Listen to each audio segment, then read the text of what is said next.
Correcto. Bueno, pues antes que nada, eh, para mí es un honor, un placer y un gusto pues, poder coincidir con expertos como los que tenemos hoy aquí presentes. Bernardo Baranda, que tiene muchos años siendo muy enfático en los temas de la movilidad de escala humana, de cómo podemos recuperar el espacio público que hemos perdido, ¿no? Entonces, Bernardo pues es un experto ya de años, siempre al frente de esos organismos en materia de transporte sostenible.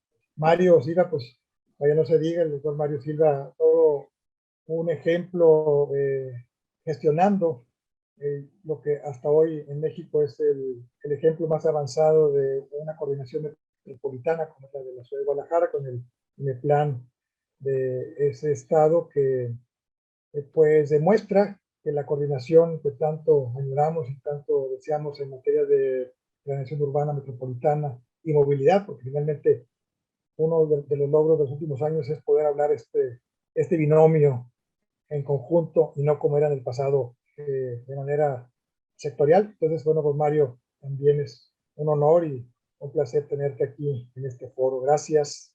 Gracias también, bueno, ahorita que Laura también se puede incorporar, pues encantado de también poder saludar a otra experta muy conocida en el país en materia de... Ya estoy aquí. ¡Ay! ¿Cómo estás, Laura?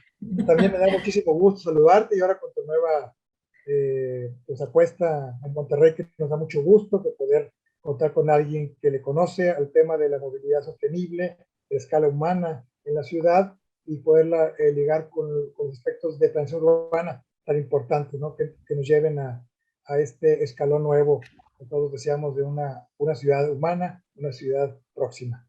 Y bueno, dicho lo anterior y para que empiecen con sus presentaciones en el orden, no sé cómo ustedes tengan establecido, no sé si podemos empezar con Laura.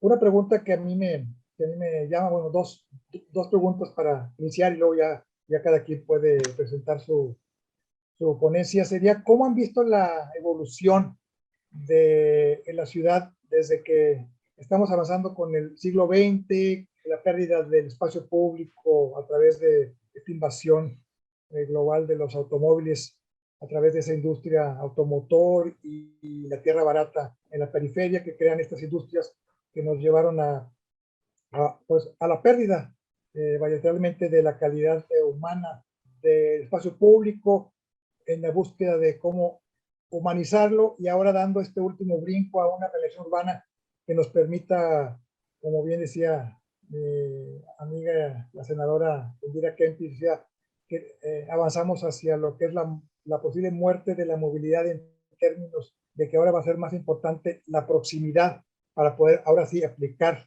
estos conceptos de movilidad sostenible bajo la óptica de vivir cerca, al menos físicamente o digitalmente, y que la gente con mayor densidad se pueda mover menos kilómetros y no estarnos peleando como en el siglo XX, siempre a ver quién consigue más millones de pesos para los metros o los grandes tramos, ¿no? En fin, Laura, pues gracias por estar aquí y te escuchamos.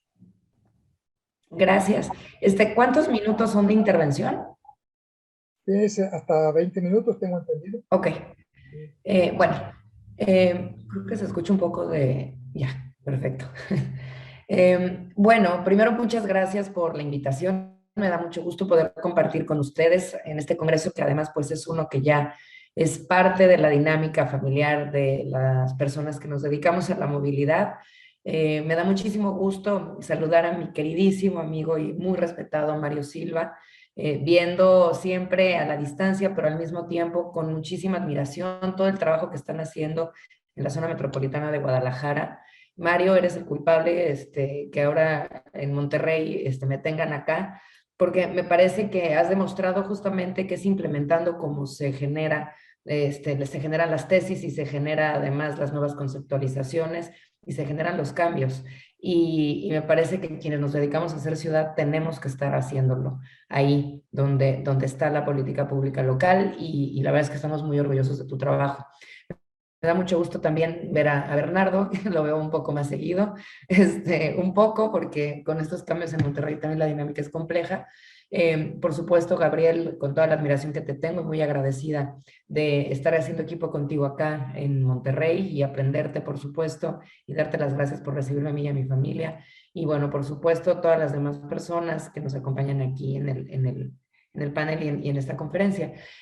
Bueno, yo por supuesto que estoy prácticamente de acuerdo en todo lo que mi querida amiga Indira Kempis plantea, pero en esto precisamente no, porque me parece que la movilidad va más allá de los viajes en automóvil. Bueno, no me parece, la movilidad va más allá de los viajes en automóvil. Por supuesto que la proximidad y el acceso son los dos conceptos hoy más importantes a manejar en la construcción de ciudades de futuro, ciudades garantistas y ciudades democráticas. Sin embargo, no confundir justo movilidad con tránsito únicamente en automóvil o en vehículos motorizados, porque cuando hablamos de proximidad hablamos, por supuesto, de viajes caminando, de viajes en bicicleta, de primeras y últimas millas no motorizadas, y hablar de la muerte de la movilidad implicaría no hablar de ellas. O sea, más bien lo que queremos es que la movilidad cada vez más tienda hacia estos viajes próximos que puedan hacerse de manera no motorizada, pero que por supuesto reivindique el concepto de movilidad que abraza ya a estos protagonistas que siempre lo han sido de la calle, pero que han sido siempre ignorados e invisibilizados. Y hablar de movilidad como parte de esta planificación del territorio, es parte de las aproximaciones y los conceptos que se están poniendo desde la mesa, desde quienes estamos haciendo políticas públicas desde lo local y desde el territorio. Es hablar, por ejemplo, de cómo conjuntas en una sola área las labores de planificación, las labores de desarrollo urbano, las labores de medio ambiente, las labores de movilidad, las labores de acción climática, incluso todo lo que tiene que ver con seguridad vial, que muchos de estos puntos tocan en algunas ciudades todavía, lo referente a ingeniería vial por parte de la Secretaría de Seguridad Pública, por ejemplo, habla justamente de este concepto en donde estamos reivindicando la movilidad. Entonces yo más bien te diría, no es la muerte de la movilidad, es la reivindicación de la movilidad como la llave de acceso a los derechos además que vuelven intrínseca la comunidad y la actividad humana, en donde la movilidad te permite fortalecer y tener acceso, otra vez, insisto, acceso como una de las palabras clave, al derecho a la salud, al derecho al medio ambiente sano, al derecho al trabajo y el derecho a la ciudad, englobando justamente todos estos conceptos y este ejercicio diario de acceso a los mismos. Yo lo que imagino en una ciudad de futuro que se construye desde el presente, desde una acción global, pero que se ejecuta desde lo local. Imagino una calle como el elemento clave para cambiar al mundo. Una calle que te permite expresar en ella todos los elementos de transformación y de evolución que estamos planteando, es decir, una calle que permita a los más jóvenes llegar vivos y sin lesiones a sus destinos, y no como ocurre ahora, que es la primera causa de muerte entre niños y jóvenes, las muertes viales. Me imagino también una calle en donde se dignifica todos los días los viajes de quienes menos tienen, porque es justo ahí en donde construyes democracia y acceso, en donde no importa si te mueves en transporte público o en automóvil, tienes las mismas oportunidades, no solo de llegar sano y salvo, sino de tener un viaje digno, de tener un acceso digno al espacio público. Es más, de tener acceso al espacio público, porque hay ciudades donde ni siquiera eso se ha planteado, donde se ha construido una esfera privada, donde de la puerta del desarrollo hacia adentro se hizo el ejercicio del derecho, porque además es un desarrollo privado, y hacia afuera a nadie le importó el entorno o la generación de espacio público y verde para las personas. Entonces, me parece que justo desde ese elemento de la calle, que es ubicarla en el espacio del territorio, desde donde hoy se está haciendo política pública urbana, desde que se crea, creo que hay que remontarnos también ahí la SEDATU, empieza también a generarse este concepto de que desde el territorio debemos de manejar un cúmulo de agendas que normalmente nos estábamos acostumbrando a diseccionar y a verlas aisladas en distintas secretarías o ministerios, Acuso yo también la responsabilidad de eso. En algún momento estaba convencida que era fundamental tener una Secretaría de Movilidad y creo que en su momento lo fue. Sin embargo, la evolución va hacia la integración de varias agendas en una sola dependencia o institución pública. Creo que otra vez Guadalajara puso el ejemplo de esto y creo que de ese aprendizaje todos lo que hemos llevado en ese ejercicio es primero lo importante que es visibilizar, que es lo que se hizo en su momento con la agenda de movilidad, el espacio que debía reclamar dentro de la administración pública, dejar de ser visto como el hijo pequeño o el más invisible de la agenda de desarrollo urbano y verlo como un protagonista como lo es. Pero creo que una vez que eso se logra, es momento otra vez de volvernos a articular desde el territorio. Entonces, punto número uno, como te diría, más bien para mí no es la muerte de la movilidad, es la reivindicación de la misma. Punto número dos es ver a la calle como ese espacio perfecto para cambiar al mundo, donde todos los conceptos y todas las políticas públicas que hemos trabajado durante años, que están medidas, que están probadas, que están estudiadas, que están mejoradas, ese es el espacio para poderlas realizar y para poderlas ejecutar. Número tres es a calle como el ejercicio perfecto de acceso a todos los derechos. Y yo te tocaría un cuarto punto de reivindicación también de los feminismos, porque poco se habla también de la perspectiva de género cuando se hace ciudad, en lo urbano, desde la movilidad o el medio ambiente o el desarrollo urbano. Y tenemos que decir también que las mujeres como las principales ocupantes de las calles, somos las primeras que tendríamos que tener voz y voto en la generación de estas políticas públicas, formar parte de las mesas de tomas de decisiones con ejercicios de paridad y sobre todo también ver reflejadas en los ejercicios de planificación calles que nos garanticen, por supuesto, el ejercicio de nuestros derechos de la misma manera que el resto de la población, pero incluso asuntos que no tendrían que ser hoy regateados como parece que nos hacen regatear, como no morir en las calles víctimas de las violencias, feminicidios, o ser víctimas de acosos, o ser víctimas de tocamientos, o de cualquier otro tipo de violencia hacia nosotras, cuando parece que esto tendría que ser algo que estuviera perfectamente involucrado en las políticas y que no tuviera que ser un regateo constante. Hablar de movilidad o de ciudades con perspectiva de género es justamente reconocer que no solamente somos la mayoría de la población en las ciudades, sino también somos la mayoría de los viajes que se hacen en las ciudades. Entonces, digamos, no tener este planteamiento claro, pues hace que la planificación, que la asignación de presupuesto y que la implementación de las políticas públicas, así como la generación del consenso alrededor de ellas, no se nos contemple. Y ahí lo vemos justamente cuando observamos que los presupuestos en materia de movilidad no motorizada, pues son paupérrimos en comparación de los presupuestos para la movilidad dedicada únicamente al automóvil. De aquí han surgido ya también muchas tesis que alzan la voz desde quienes nos dedicamos a esto, con un simple pero muy contundente abajo el patriarcado, ¿no? Porque vemos que de la mayoría de los viajes que se hacen en las ciudades por parte de los hombres, pues la gran mayoría se hacen en estos viajes que son viajes largos, 2 viajes en promedio al día, y donde existe un automóvil, en ese hogar donde existe un automóvil, ese auto lo utiliza el hombre. Entonces, cuando observamos que los viajes de las mujeres muestran patrones distintos y que tienen todo un movimiento contrario a lo que el hombre hace como viaje cotidiano, que hacemos entre 4 y 6 viajes al día, que además esos viajes son viajes cortos alrededor de la zona del hogar, que son viajes en zigzag de la casa al trabajo, del trabajo a la tienda, de la tienda al hospital, del hospital a la escuela, de la escuela a la casa de los abuelos, de la casa de los abuelos a la casa de nuevo, cargadas de bultos, cargadas con niños, cargadas con sillas de ruedas, si es el pariente al quien estamos haciendo trabajo de cuidados, si es con la carreola del chamaquito, o sea, con una serie de complejidades que exponen a nuestras ciudades como lo son, unas completamente discriminadoras de los viajes con perspectiva de género.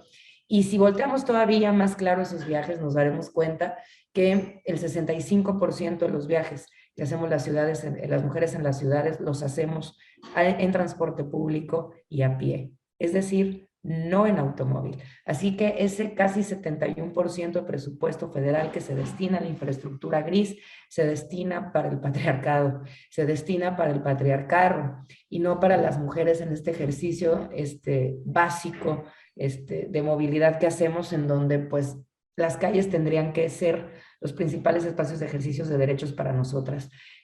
Tal vez para ir redondeando un poco este último argumento, invertir en movilidad sostenible es invertir en las mujeres de las ciudades por las características que tenemos en nuestros viajes. Y por supuesto, los puntos violeta, los corredores rosas, los alumbrados públicos, la tecnología con las conexiones a los C4 o C5, la capacidad de una calle de propiciar seguridad a través de la apropiación del espacio público, son básicos. El contemplar al transporte público como espacio público es básico para las mujeres, y el saber que construir movilidad peatonal, otra vez retomando esta reivindicación de la movilidad en una época moderna, es fundamental para nosotras.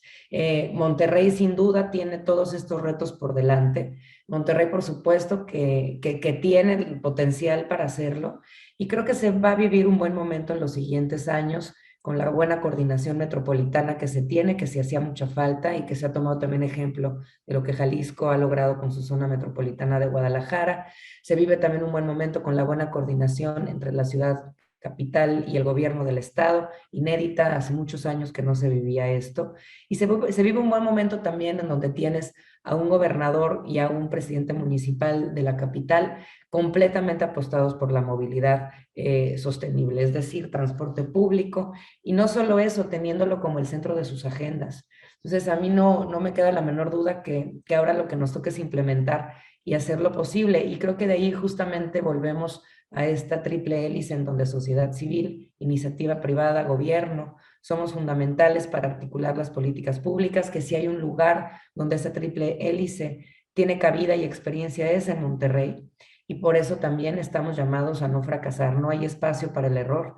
Creo que los diálogos que tenemos entre quienes estamos articulando la política pública aquí, junto con la iniciativa privada, es más bien cómo potenciar hoy el gran momento que se está viviendo y que se puede vivir, que de todo lo que sabemos hacer es lo que hacemos mejor, para ser muy contundentes en los avances en los siguientes meses. Y la proyección que hay de manera muy clara es tener antes de que se cumpla el primer año de gobierno, a partir de septiembre del año pasado, las primeras implementaciones de corredores verdes, de este sistema de parques urbanos, también haciendo estos cinturones verdes de rescate en la ciudad con calles completas, arborizaciones extremas, rescate de espacios residuales en los barrios, construcción de parques de bolsillo, las cosas que sabemos que importan, influyen en los comportamientos cotidianos, y por supuesto también ver nacer posiblemente en los siguientes 12 meses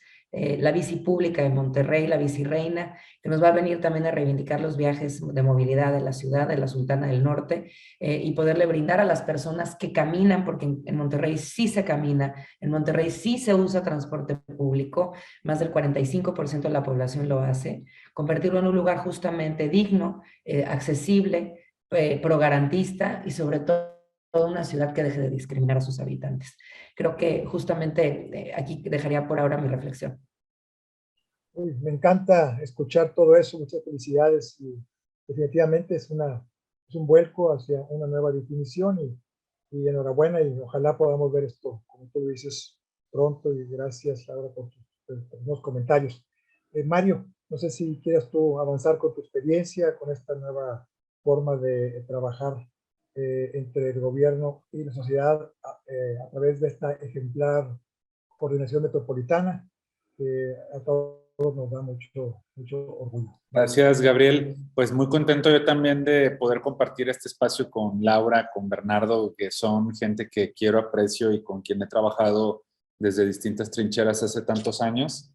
Ya no vamos a decir cuántos para que no nos estimen la edad. Obviamente, pues con Nico, que este congreso, pues como bien dice Laura, ya forma parte del mobiliario y del ecosistema de trabajo con el que nos movemos quienes trabajamos también los temas de planeación territorial, movilidad, y bueno, pues Gabriel, que nos conocemos ya también de mucho tiempo. Tengo yo una presentación preparada de manera muy breve y quisiera ser como muy sucinto. Me parece que muchos de los temas relevantes ya los ha puesto Laura sobre la mesa y estoy seguro que también en la experiencia de Bernardo se van a poder profundizar algunos asuntos.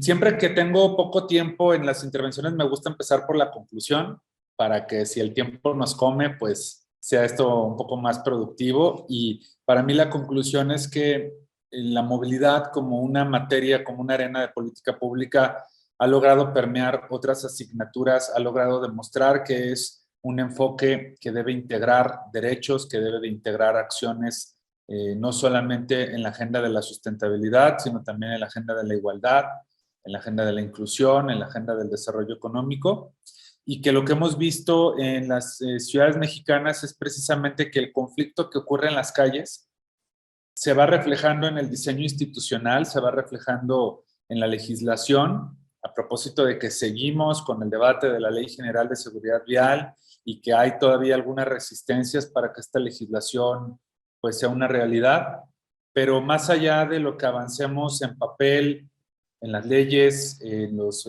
planes y programas, la realidad es la que siempre termina imponiéndose ante nosotros, ¿no?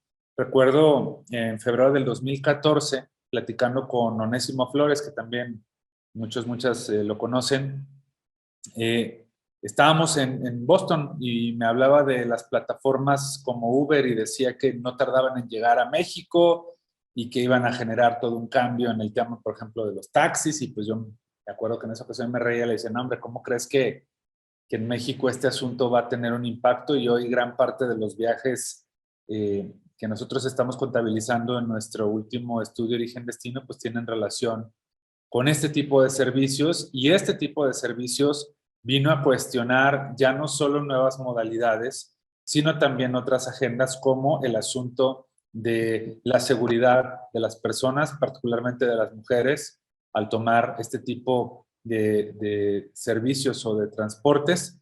Y qué hablar en el caso de la bicicleta, de la evolución que hemos tenido pues en los últimos 15 años, ¿no?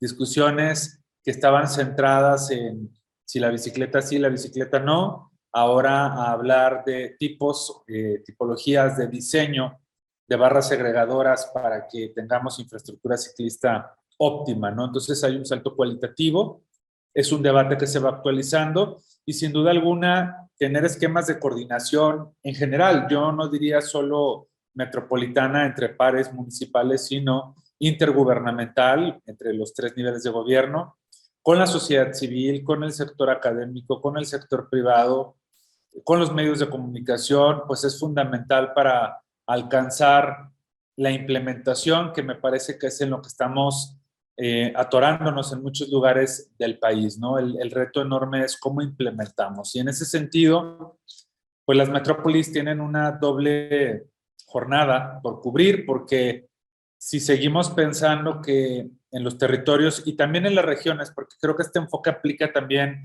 para la escala regional y las conurbaciones, difiero totalmente del criterio del INEGI de que existen 74 zonas metropolitanas. Eso no lo vemos con los mismos lentes. Creemos que megalópolis como la Ciudad de México, que de hecho es la única en el país y forma parte de este selecto grupo de megalópolis a nivel global, ameritan reglas del juego muy precisas para que lo que discutíamos antes del panel, el nuevo aeropuerto, el programa de verificación vehicular, el no circula, etcétera, algunas otras políticas que implican que todos estos niveles de gobierno participen y concurran, pues requiere unas reglas y un diseño institucional diferente al que sí podemos compartir metrópolis como Monterrey o Guadalajara, que somos capitales de estado, que concentramos la mayor parte de la población en nuestros territorios, la demanda de recursos, las dinámicas de desplazamiento, por mencionar algunas cosas. En el caso de nosotros, somos 9 municipios, 3.200 kilómetros aproximadamente digamos, límite de la metrópoli, con una peculiaridad que no somos una zona metropolitana, somos un área metropolitana porque nuestra constitución local tiene legislado este concepto y en el momento en el que se decreta genera derechos y obligaciones para las partes que pueden asociarse libremente, sí, pero que a través de un decreto del Congreso local se establece cuáles son los contornos y los límites de la metrópoli. Eso es una diferencia fundamental y por eso nosotros nunca nos referimos a esto como la zona metropolitana de Guadalajara, sino como el área metropolitana, para denotar este diseño constitucional que está previsto en nuestro marco jurídico local, ¿no? Sin embargo, de estos 3.200 kilómetros, 724 son realmente la mancha urbana, que presenta una peculiaridad, lo que llamamos en IMEPLAN el modelo 4D, metrópoli dispersa, desconectada, desorganizada y desigual. Y queremos avanzar hacia el modelo de una metrópoli compacta, cercana, organizada e igualitaria.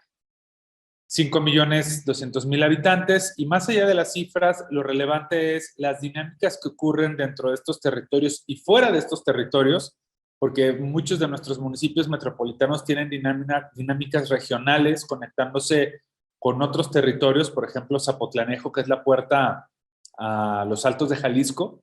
Es interesante porque si ven, hace frontera con el municipio de Guadalajara y el de Tonalá en este punto, en la barranca de Huentitán, pero la cabecera municipal prácticamente se encuentra ya en las cercanías de Acatic y está mucho más cercana de Tepatitlán que del municipio de Guadalajara. Entonces, pues es evidente que la movilidad no, al igual que otros problemas como la crisis climática, el aire sucio, la escasez de agua, no respetan límites político-administrativos, y estos límites a veces no tienen una lógica de cuenca hidrológica o de cuenca atmosférica o de compartir un ecosistema estratégico de forma común, pero pues es importante entenderlos digamos, en contextos de contención para poder pensar que las metrópolis no se dispersen más de lo que ya lo están haciendo.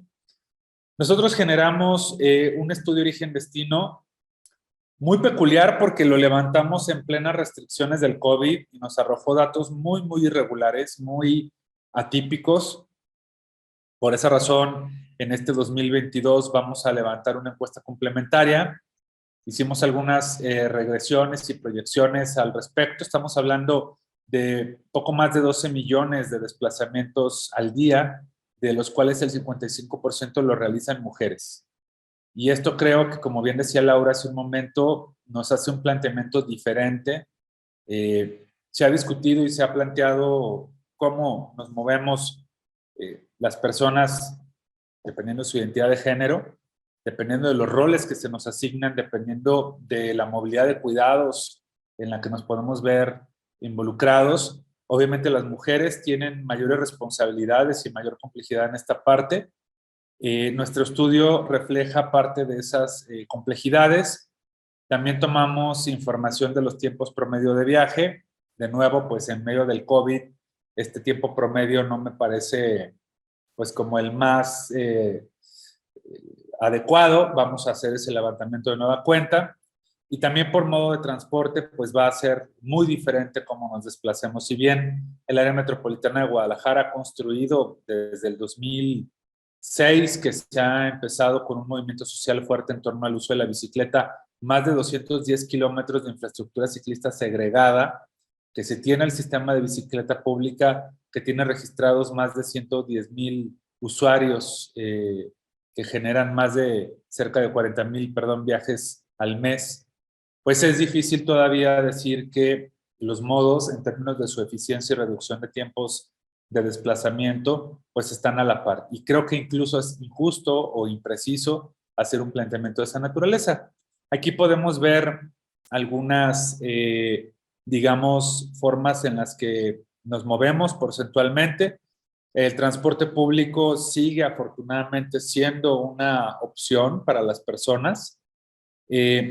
De nuevo, esto léanlo con los ojos del COVID y el periodo de pandemia. No refleja necesariamente la recurrencia con la que operamos en la metrópoli, pero sí creo que los números pues, nos ilustran cosas importantes. Caminar sigue siendo también, como lo mencionaba Laura para el caso de Monterrey, una opción, y creo que hay que hacer toda una reivindicación respecto a los desplazamientos peatonales. Y en ese sentido, bueno, nosotros tenemos para abordar este reto que lo que les presenté, pues es un breve resumen de la complejidad de la movilidad en la metrópoli.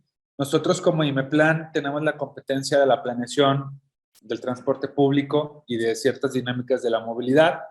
Lo que ven aquí en pantalla es nuestro sistema integral de desarrollo metropolitano. Como pueden ver, un mecanismo complejo, es una mesa de 6 patas donde nosotros somos una de esas 6.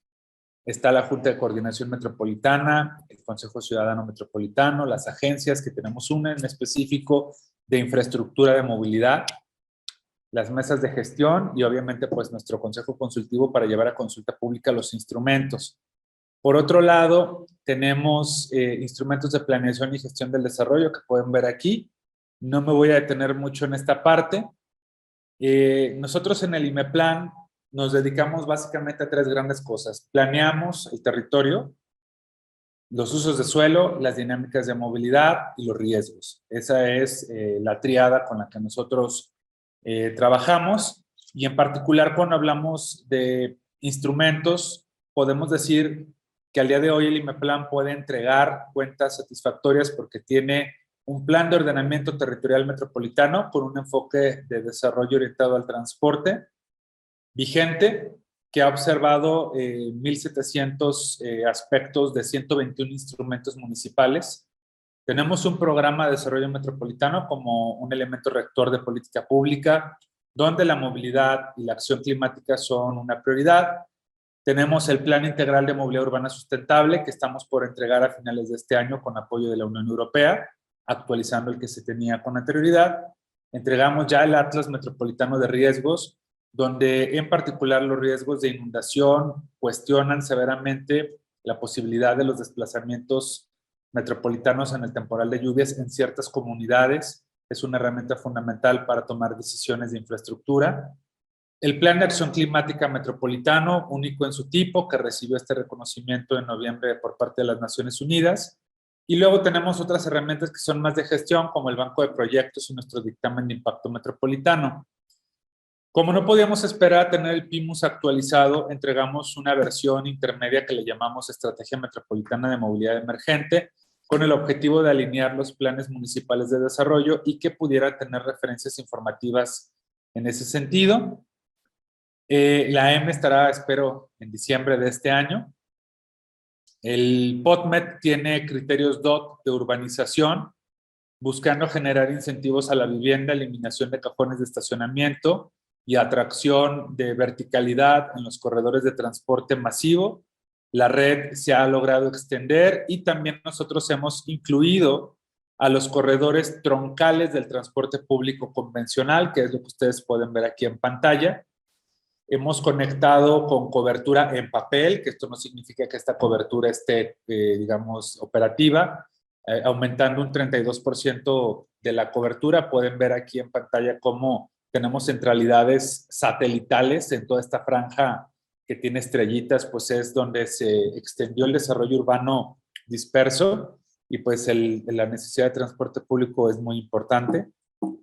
Tenemos, por otro lado, el objetivo de lograr compacidad urbana y consolidar un modelo policéntrico, no en los niveles de París, de ciudades de 15 minutos, que ojalá pudiéramos estar en ese punto, pero sí de una estructura metropolitana basada en centralidades, ¿no? Que son las que vimos con anterioridad, y lograr una densidad sustentable, porque al final del día, en esta parte de la planeación territorial, la vivienda y el transporte, el reto es la magia de la densidad y lograr científicamente la densidad, pero articulado más artesanalmente con las realidades del territorio. Coordinamos un mecanismo de colaboración y trabajo que implica la participación de más de 1,300 funcionarios estatales y municipales organizados en 16 mesas. Una de ellas, que es muy importante, la Mesa Metropolitana de Movilidad, donde participan los titulares de los municipios, el secretario de Transporte de Gobierno del Estado, el titular del tren eléctrico, obviamente nosotros como IMEPLAN por la competencia que tenemos. Algunas cosas que ha logrado esta mesa es el mapa base de cobertura de transporte público, los lineamientos para la restricción del transporte de carga pesada con un horario prohibido de 6 a 9 de la mañana, el mapa de paradas de transporte público y una norma técnica en la materia que regularizó 11,400 paradas en los 9 municipios. Y bueno, actualmente estamos analizando la cobertura para la actualización del POTMET, la mesa de mi macroperiférico, que es este proyecto que pues es actualmente el BRT más grande del país, con 42 kilómetros casi de carril confinado con ciclovía, que esa todavía no llega a los 42 kilómetros, pero ahí va. Y obviamente pues gestionamos apoyos, ¿no? Hablé ya del PAC Metro, el sector transporte es clave para nosotros. El tema de tener un inventario de gases de efecto invernadero es fundamental para poder medir cómo las políticas, particularmente en transporte que estamos implementando, van a generar reducciones. Nosotros sabemos que de aquí al 2030 sí sostenemos la implementación de los programas que el PAC Metro identificó que están en operación en el estado y los municipios, lograremos una reducción de casi 10 millones de toneladas de CO2. Sin embargo, pueden ver que de manera anual son 6.2 millones, donde el sector del transporte terrestre, privado y público es el más responsable de las emisiones. Y sobre eso es que hemos construido distintas estrategias de mitigación, electromovilidad, movilidad activa y transporte masivo. El incremento de la línea 3 en términos de volumen de usuarios fue importante. Mi macroperiférico con estos 42 kilómetros de BRT, la ruta eléctrica con una flota de 38 unidades y el sistema Mi Bici que pues ahí va dándonos muy buenos números. Ya vamos en 3.200 bicicletas y 300 estaciones. Esperemos avanzar como Monterrey con la línea 4, 5 y 6 de metro, que creo que es una excelente noticia para el país que como metrópoli vayan por esa línea. Bueno, esas líneas, yo quería decir por esa vía de trabajo, pero pues esas líneas de transporte masivo. Tenemos otros ejemplos muy importantes que, bueno, a Bernardo le tocó participar en este proceso desde también hace mucho tiempo. La peatonalización del Paseo Fray Antonio Alcalde, la Avenida Central. Luego mucha gente no sabe por qué se llama Alcalde de la Avenida. No tiene que ver con los presidentes municipales. Está relacionado con la figura de Fray Antonio Alcalde, el principal benefactor de la ciudad que fundó el Hospital Civil, la Universidad de Guadalajara y que urbanizó las primeras colonias de vivienda de interés social hace pues ya 200, poco más, casi 300 años, ¿no? En ese sentido, bueno, este paseo circulaban 100,000 vehículos diariamente por ahí y hoy es 2,5 kilómetros de calle tranquilizada, hay más de 3,000 árboles y pues la verdad es que es un hito muy importante para la metrópoli. El sistema Mi Bici, que ya lo mencioné hace un momento, tuvimos un incremento de 43% en las suscripciones como consecuencia del COVID en el 2021 y 61% en el 2020 cuando recién empezó la pandemia. Ya pues en este periodo fueron 2.886.000 viajes, ¿no? Es un sistema que ha funcionado muy bien. El programa de mujeres conductoras como complemento de la ruta eléctrica, que para mí hay 3 hitos, que es transporte eléctrico, conducido mayoritariamente por mujeres, y tercero, que casi nadie lo ve, que el aeropuerto nos dio chance de que entráramos, porque luego esa es la bronca para el transporte público en muchas de nuestras ciudades, que transportes con tarifas urbanas o metropolitanas competitivas no pueden entrar porque se trata de concesiones federales, ¿no? Mi macroperiférico, ya lo mencionamos, aquí tiene una foto ya de la estación y del sistema en operación. Esta es una foto de la red actual, la línea 1, la línea 2, la línea 3, que es esta diagonal, la línea 1 de Macrobús, el BRT del periférico, en color violeta y morado las líneas que salen fuera del corredor, pero que se meten a dejar pasaje y a circular dentro de los corredores centrales, y la ruta eléctrica Tonalá, que llega al aeropuerto, ¿no? Bueno, pues básicamente eso es un poco de lo que hemos estado haciendo, ya mencionamos algo de esta parte. Todo pues se puede consultar en los libros blancos del IMEPLAN que preparamos para el cierre del primer periodo que me tocó encabezar 2017-2021. Y bueno, terminaría diciendo que más que sentir que somos un ejemplo o una referencia, yo creo que se trata de que cada metrópoli encuentre su propio camino, su propio proceso. A mí me entusiasma mucho ver lo que está pasando en Monterrey. Yo nací allá, sé que es un lugar árido no solo en el ecosistema, sino en términos de poder echar a andar una agenda, pero veo con mucho entusiasmo una alineación, en ese caso, de la sociedad civil, los gobiernos, particularmente el de Monterrey, el del gobierno de Nuevo León, el sector privado y académico que también son muy potentes, que la Ciudad de México nos puso el ejemplo hace muchos años dando la batalla, sobre todo con muchos de los movimientos a favor del transporte público, de su calidad, del tema de la movilidad ciclista y también de los temas peatonales, que van avanzando. Yo creo que también hay muchos ejemplos potentes como la reciente inaugurada, pero no reciente utilizada, ciclovía de Insurgentes. El propio Metrobús en su momento nos sirvió a muchos de emblema para promover el transporte limpio en nuestras ciudades, pero que si se fijan estamos hablando de solo 3 ciudades de las que tiene el país y que muchas de las ciudades que tienen una escala entre 100,000, 200,000, 300,000 habitantes tienen que pensar que son las que tienen la gran oportunidad de contener el problema y de avanzar. Esas escalas son las manejables, esas escalas son las que nos pueden poner el ejemplo, y yo tengo mucha fe y esperanza que las ciudades mexicanas, aunque no sean metropolitanas, precisamente por esa posibilidad de gestionar y coordinar con menos actores, puedan tener modelos alternativos que nos demuestren que la movilidad igualitaria, inclusiva y sostenible es posible. Bernardo, en tu óptica, desde el ITDP, este organismo tan importante de las políticas latinoamericanas en temas de movilidad y desarrollo, ¿cómo has visto tú este proceso? ¿Qué opinión te merece los esfuerzos ahorita que has visto? ¿Hacia dónde apuntarían ustedes esta mirada de la colaboración ciudadana? ¿Cómo poder vincular procesos colaborativos más eficientes? Y tu opinión también sobre el tema de estas políticas públicas y en cuanto a lo presupuestal, si es viable continuar aspirando a tener los grandes presupuestos para poder cubrir los grandes líneas, metro, grandes obras públicas, o tendríamos que encontrar otro formato más de subcentros o de escala más humana. ¿Cuál es tu mirada sobre este futuro? Gracias, Gabriel. Y bueno, también es un honor estar aquí con todos ustedes. Bueno, a las cuatro los admiro mucho de su trabajo y también sé que son personas que se han metido o han salido de su confort para realmente hacer cosas y eso para mí es lo más valioso para cambiar las ciudades. Sí, bueno, contestando tu pregunta, bueno, me parece muy interesante desde luego lo que ha hecho Guadalajara.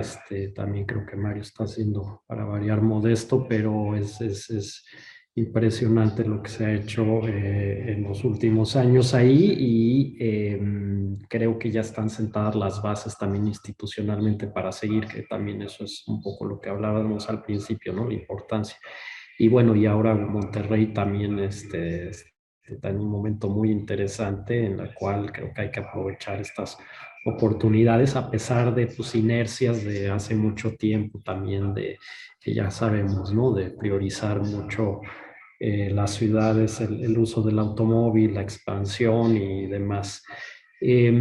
Con respecto a las inversiones, yo creo que sí, es el camino a seguir, más bien hay que encontrar cómo, ¿no? Y creo que el desarrollo inmobiliario es una de las maneras de lograrlo, nada más sí tiene que ser de una manera igual planeada, transparente, que se vean los beneficios y al final creo que todo el mundo quiere ese tipo de ciudades en las cuales la gente se mueva de una manera más eficiente, más equitativa, que tenga espacio público, que tenga menos contaminación.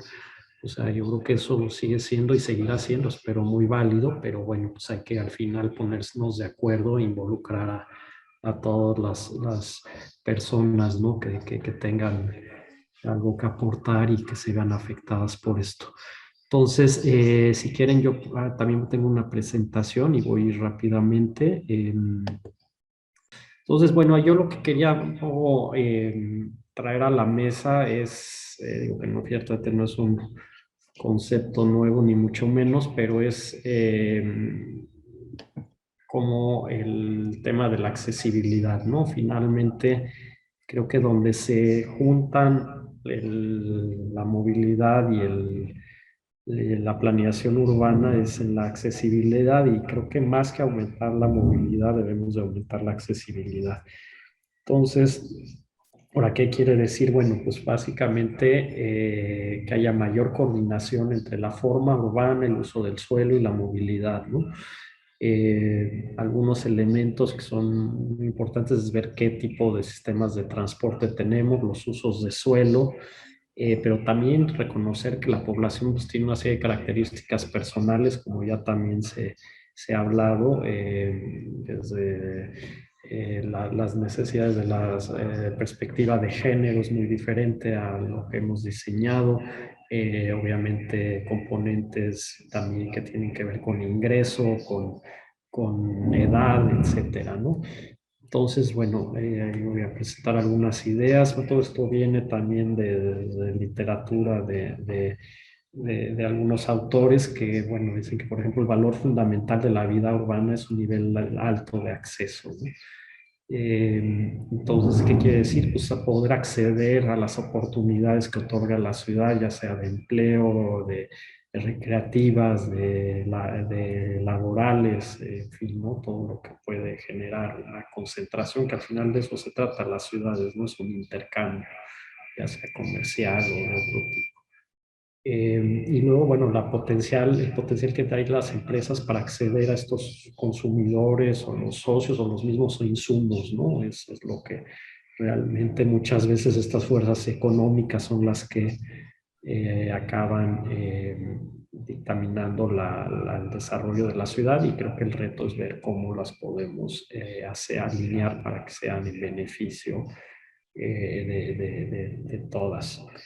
Creo que el paradigma de antes era mucho del transporte, velocidad y capacidad. Entonces, bueno, obviamente fue lo que se hizo mucho, y con la influencia también americana de aumentar la cantidad de vialidades, estacionamiento, la fascinación con la velocidad que todavía tenemos. Y luego, bueno, empezó el siglo pasado, creo que ya afortunadamente la conciencia ambiental y obviamente todo el impacto que tiene el sector transporte en la generación de gases de efecto invernadero, acaban empezando a decir, bueno, lo que necesitamos es también mover personas, no tanto vehículos, y además sabiendo que el generar más infraestructura pues no es realmente algo que solucione la movilidad, al contrario, ¿no? Se generan más viajes y una serie de efectos negativos. Y finalmente yo creo que el paradigma va a ser más ahora de accesibilidad, es reducir tiempo y costo para llegar a los destinos, ¿no? Reducir distancias, o inclusive, bueno, también ahora con las nuevas tecnologías, también no hacer muchos de los viajes, ¿no? En este aspecto, bueno, están desde luego algunas de las condicionantes en los sistemas de transporte que tenemos, los usos de suelo, las dinámicas que ya hay construidas, y estas dos te dan al final accesibilidad a destinos, ¿no? Y esto también, si lo vemos ya a nivel, por ejemplo, de la decisión de personas, pues tiene que ver desde sus componentes individuales, el componente temporal y monetario, la infraestructura que hay de transporte, y desde luego la ubicación, los usos de suelo y la ubicación de los destinos, ¿no? Entonces, bueno, al final creo que aquí es donde se congregan muchos de las necesidades que tenemos de tener inclusión social, de facilitar la movilidad, la proximidad, la planeación, las políticas, la política social, todo esto a través de, obviamente, conectividad, transporte inclusivo y vivienda en lugares bien ubicados. Al final, en el centro está la accesibilidad. Y bueno, obviamente, tomando en cuenta la sostenibilidad, sí es muy importante los modos en los que lo hacemos, ¿no? No es lo mismo la huella de carbono de alguien caminando en bicicleta, en transporte público, versus modos motorizados, ¿no? Y también el espacio finito que tenemos, ¿no? Esta es la capacidad que tiene un carril de 3,5 metros en una hora de mover personas. Sabemos que pues, por eso es tan ineficiente darle tanto espacio al auto, porque, bueno, en realidad en una hora se mueven alrededor de 2,000 personas versus sistemas más sostenibles o más eficientes que mueven muchísimas más personas por hora, ¿no? Y luego, bueno, ya decía yo, tiene que ver con la ubicación, la hora del día. Obviamente no es lo mismo las horas pico que las horas valle, los días de la semana, la estación, en fin, ¿no? Y bueno, ¿cómo podemos medir accesibilidad? Pues tiene que ver con la capacidad, la velocidad, que son, bueno, muchos de estos vienen de la movilidad, pero ahorita vamos a ver algunos ejemplos. Puede ser, por ejemplo, una isócrona de cuál es el área alcanzable en un tiempo de traslado definido, ¿no? De ahí viene yo también toda esta tendencia París y otras ciudades de los 15 minutos o de Barcelona, de las supermanzanas, el decir, bueno, pues a lo mejor cuántos destinos importantes puedo alcanzar en X tiempo, ¿no? Entonces, bueno, de ahí pues nos da que a lo mejor en 10 minutos no tengo nada accesible de lo que yo quiera a 10 minutos, ¿no? Pero en 20 minutos a lo mejor hay dos destinos importantes y en 30 minutos tres, ¿no? Entonces eso nos permite pensar de otra manera. Por ejemplo, la Ciudad de México sigue estando muy centralizada con los trabajos, sabemos que están muy concentrados en su reforma y el número estimado de trabajos a 30 minutos pues, siguen estando en esta zona central, ¿no? Otra manera de representar esto también es interesante. Y pues obviamente esta otra capa que es muy importante, pues qué sistemas de transporte hay, ¿no? O los anillos de oportunidad, ¿no? Pensar que obviamente las ciudades tampoco son círculos o cuadrículas perfectas, sino puede haber también, generalmente hay inclusive pues barreras humanas o barreras importantes, ¿no? Que la vuelve más difícil acceder a todos estos destinos, ¿no? Y también el modo en el que se hace, ¿no? Que se puede potencializar también la cobertura o la cantidad de destinos importantes si combinamos, por ejemplo, bicicleta y transporte público, ¿no? Otra cuestión, ¿no? Cómo estas grandes vialidades afectan además a nivel, a escala peatonal, ¿no? Que también es algo muy importante. Y bueno, aquí creo que ya también lo mencionó Mario también de cómo cambiamos desde ciudades dispersas, desconectadas y distantes, y él decía también desiguales, hacia tener ciudades con una mucho mejor condiciones de accesibilidad y de poder satisfacer las necesidades básicas, ¿no? Entonces, algo que Cerbero, por ejemplo, habla mucho es la densidad, ¿no? Un factor súper importante. Sabemos que, por ejemplo, para el transporte público, pues es un gran condicionante, ¿no? De su sostenibilidad en el tiempo, ¿no? Y la diversidad también, que haya diversidad de usos, pero yo también diría de ingresos. Y finalmente, bueno, el diseño, ¿no? La forma urbana, el diseño de las calles, la estructura propia de la ciudad, ¿no? Y ahí creo que el desarrollo orientado al transporte sigue siendo una buena herramienta, digamos, no puede ser un concepto que todavía es bastante válido de pensar que se puede impulsar mucho desarrollo urbano alrededor del transporte público masivo, ¿no? Y obviamente hacerlo de una manera ordenada y con usos que se complementen bien, ¿no? Inclusive algunas ciudades americanas ya también lo están llevando a cabo, cosa que antes era difícil de creer, ¿no? No, pero esta no es americana, perdón, esta es en Perú, es el RT Metropolitano de Lima.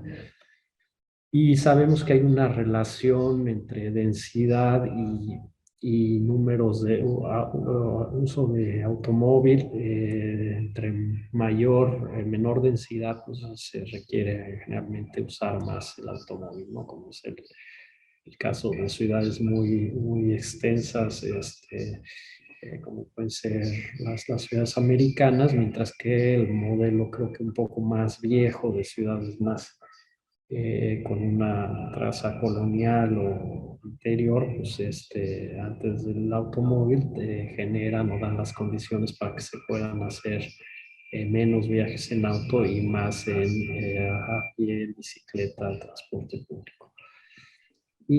Pero no hay que olvidar que también los usuarios de transporte público acceden caminando, ¿no? Entonces está muy relacionada la calidad de los mismos con el acceso a ellos, ¿no? Entonces hay factores como la caminabilidad en el área de una estación de transporte público, la densidad de población en la estación, también la densidad de trabajos cercanos a, por ejemplo, un sistema como el metro en la Ciudad de México, y desde luego toda la informalidad y las cuestiones que a veces no ni siquiera se pueden planear tan fácilmente, ¿no? Y bueno, una ciudad tradicional, área caminable y finalmente las características personales, ¿no? Ingreso y elección de modo, ya vimos género, edad, nacionalidad, inclusive orientación sexual. Puede haber diferencias ahí que son importantes y que creo que al final enriquecen mucho una ciudad si se toman en cuenta a la hora también de planear, ¿no?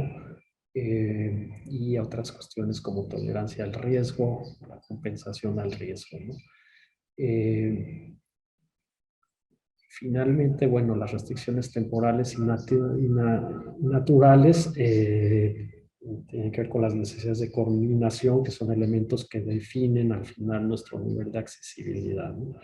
Puede ser también los horarios de las tiendas, los horarios laborales, o inclusive si hay ojos en las calles, o qué tanto tenemos fachadas o plantas bajas activas, ¿no? Podría ser también otro ejemplo. Y las temporales, bueno, pues es el tema de la congestión principalmente, ¿no? Esta cuestión que viene mucho de las escuelas, ¿no? De que los niños entran a una cierta hora y por lo tanto después los adultos entran a trabajar un poco después y eso genera pues las horas pico alrededor de las 9 de la mañana y las 7 de la noche en la tarde, ¿no?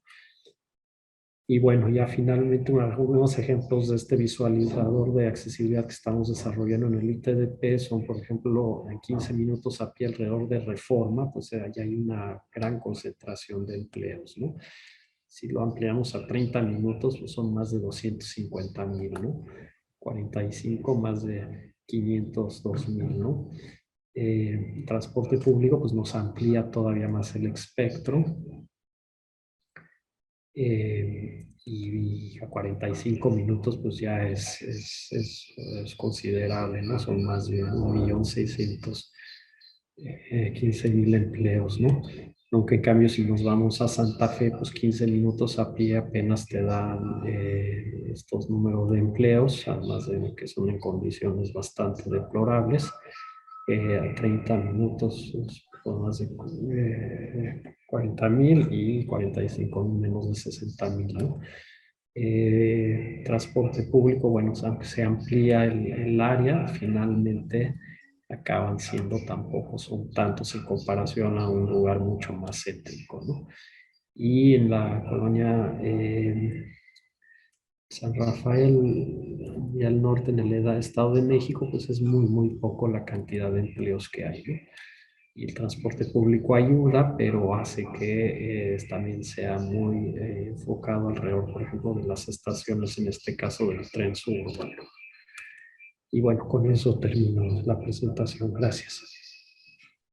Muchas gracias por tu aportación, Bernardo. Excelente presentación, muy completa. Y bueno, a medida de conclusiones para ir cerrando en un debate de intercambio de algunas ideas, me queda claro, bueno, lo que decía Laura, hay que reivindicar la movilidad, dándole una perspectiva de género que nos invite a darle esa calidad del espacio público donde podamos expresar nuestra vida, ¿no? Finalmente, en esos espacios, lo que dice muy, muy claro ahorita Bernardo, el énfasis en la accesibilidad para poder aspirar a esta sostenibilidad de lo cual quedó muy bien explicado ahorita en esta presentación. Y Mario, bueno, esta necesidad de una coordinación, una gestión coordinada para poder transitar con estudios polifacéticos legalmente sostenidos en los ayuntamientos de las metrópolis y las urbes o los municipios, que bueno, pues nos lleva a ese plan integral tan completo que tiene Guadalajara Metropolitano. Y bueno, quedaría pendiente, según yo, para poder cerrar, y aprovechando que tengo aquí en el foro a expertos y personas intelectualmente muy versadas en el tema, ¿cómo pudiéramos ayudar a avanzar en este proceso para que estas ideas puedan sostenerse en el tiempo, para que exista continuidad en la gestión de las mismas, para transitar quizá de una participación ciudadana a una colaboración ciudadana que permita a ellos mismos también aportar recursos adicionales y continuidad de las políticas con el cambio de los gobiernos y eso. Hablo muy concretamente qué leyes cambiarían o qué innovaciones nos permitiríamos experimentar para colaborar más a los empresarios, a los vecinos y poder transitar todos más de la mano y no quizá esperanzados cada 3 años o cada 6 años de que venga un equipo bueno como los que ahorita actualmente cuentan, claro, en Monterrey y en Guadalajara, pero que son, pues ahora sí que garbanzos de a libra, y ojalá fuera eso ya siempre la realidad, pero pues ya sabemos que las cosas no son así. ¿Qué opinan? ¿Cómo colaborar? ¿Qué cambiarían en la ley para poder quizá dejar este último huequito que veo que hay que trabajar más? No sé, Laura, si quieres tú opinar algo Sí. sobre tú qué mejorarías de la ley para poder cerrar estos temas que has pues comentado. Bueno, primero me disculpo porque voy a tener que salir corriendo, Claro, terminando claro, mi respuesta, pero claro. mira, durante mucho tiempo estuve convencida que era a través de la ley donde se tenían que hacer los cambios de largo plazo, justamente para evitar que estos backlashes en los cambios de administración sucedieran. Y la verdad es que en la Ciudad de México sucedió. Me parece que a pesar de los retrocesos que se tuvieron en temas muy específicos, como es materia de seguridad vial en la actual administración, sí hubo, y creo que se comprobó la tesis, que tener un andamiaje legislativo e institucional ayuda a aguantar los cambios del viento cuando sopla de un lado, sopla del otro, incluso en momentos tan complicados y revueltos como los que se ha vivido en el país los últimos 5 años. Porque no se vivió solamente un cambio de administración, se vivió un cambio de régimen. Y eso, claro que complicó y ha complicado y muchas agendas. Entonces, sin afán de politizar, sí te diría que cambiar la norma sirve, más no es suficiente. Yo creo que lo que hay que asegurar, sin duda, es un cambio de norma que te ayude a construir el andamiaje para que, sin importar quién esté ahí, las decisiones puedan seguirse tomando. Y las definiciones de ciudad, de transporte público, son definiciones de mediano y largo plazo, requiere de inversiones de mediano y largo plazo. No puedes darte el lujo de ir cambiando cada 3 años o cada 6, como cambios de calcetines, ¿no? Entonces, sí creo que el andamiaje importa, pero creo que importa también construir instituciones y eso pasa claramente por la parte de la regulación. Yo te diría que cualquier cambio normativo que vaya encaminado a construir instituciones es fundamental porque de ahí es donde se sustenta el siguiente cambio, que sería el cambio de la construcción de capacidad interna del personal, de la capacidad institucional. Y eso pues es también con el día a día y la contratación de gente capaz y la generación de manuales y de estos libros blancos, por ejemplo, que Mario hablaba, que son muy populares, muy usados en otras partes del mundo y que aquí básicamente parece que con el acta de entrega-recepción con eso está. Y quien ha tenido un acta de entrega-recepción en sus manos se da cuenta que ahí no dice pero absolutamente nada, ¿no? Es más, juegan a, mira cómo no te entrego nada para que batalles para empezar. Entonces, estas hojas de ruta, estos mapas, estos planes de vuelo son fundamentales. Entonces, te lo resumiría en cambio de normativa para generar un andamiaje institucional, ¿no? Que es la segunda cosa, que te permita tener un espacio donde se genere política pública de manera permanente y que ahí te dé la tercera parte, que es la generación de capacidades institucionales para la formación de cuadros. Gracias, Laura. Gracias y por tu apoyo, por tu opinión, por tus conceptos. Gracias. Mario. Adiós, chao Laura. Pues muy rápido, Gabriel, yo en mi experiencia, el haber tenido un andamiaje legal sólido fue importante, pero también hay que decir que en nuestro caso el proceso de construcción de la coordinación no ocurrió inmediatamente con la publicación de la ley. La reforma se dio en el año 2007, donde en la Constitución de Jalisco se volvió obligatoria la coordinación. Se decretó el área metropolitana, su primer decreto, si mal no recuerdo, fue 2009. Luego hay una ley de coordinación por ese mismo año, pero no es hasta el 2012 que la Junta de Coordinación sesiona y hasta el 2014, 7 años después, el IMEPLAN empieza a operar.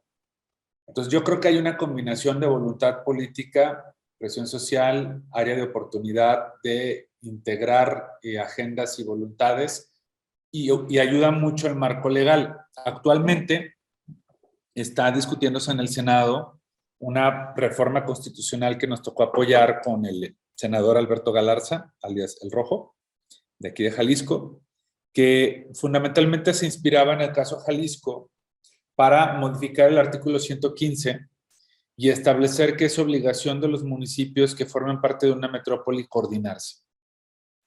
Y también retoma el tema de los entes técnicos, que también ya se había hecho una reforma hace poco con la senadora Patricia Mercado. Y creo que eso puede ayudar mucho para los temas de la coordinación, porque el problema que encontramos en muchos lugares es que pues la coordinación es opcional y voluntaria, y para abordar estas temáticas no puede estar sujeta al carisma temporal de alguien, sino tiene que buscar construir institucionalidad. No es mágico, no lo resuelve por sí solo, pero creo que esa es una de las acciones en términos del marco normativo, entrarle a la Constitución como se le entró con los temas de la movilidad y también la aprobación de la Ley General de Seguridad Vial, que ya no la podemos postergar más. Correcto, Mario. Pues gracias por tus conceptos, porque creo que es un punto bien delicado y por eso yo quisiera que Bernardo, que tiene la responsabilidad de un organismo técnico, o ahora sí que fuera de gobierno, que lleva años en esto, ¿cuál es tu mirada? ¿Cómo mejorar esta relación eh, horizontal? ¿Vale la pena transitar hacia leyes más horizontales que nos involucren a todos, aunque una parte no tengan obligaciones, digamos, jurídicas como gobierno, pero que sea vinculante en la colaboración ciudadana? ¿O cuál es tu mirada para cerrar este último punto que creo que es interesante, ¿no? Sí, gracias, Gabriel. No, yo sí creo que debemos de ser más horizontales y también, pues a veces creo que sí nos encuadramos mucho en leyes y programas y a veces perdemos como de vista lo importante que yo creo que es la visión también de la ciudad, el cómo plasmar los anhelos de una manera más práctica, ¿no? Y sí, de acuerdo, tiene que haber cambios institucionales para hacerlo mucho más de acuerdo a los tiempos. Creo que también a nivel participación ciudadana nos ha faltado tener, pues digamos, mecanismos más ágiles, pero al final creo que sí se tiene que enriquecer a través de la visión de muchas personas, ¿no? Nada más el cómo lograrlo, tal vez no ser tan rígidos, inclusive los programas de desarrollo, generales de desarrollo urbano, pues no han, tal vez ya reconocer que ya son un poco obsoletos en ciertos aspectos y encontrar fórmulas pues más ágiles, pero manteniendo siempre la visión y digamos los principios de lo que queremos de una ciudad, ¿no? Y creo que eso sí se puede mantener y deben de ser irrenunciables, pero de ahí a decidir zonificaciones y otras cuestiones, pues tal vez eso ya no sé si es tan relevante hoy en día, más bien ciertas cuestiones que sí son muy importantes para la población, pues obviamente tener espacios públicos de calidad, áreas verdes, sistemas de movilidad,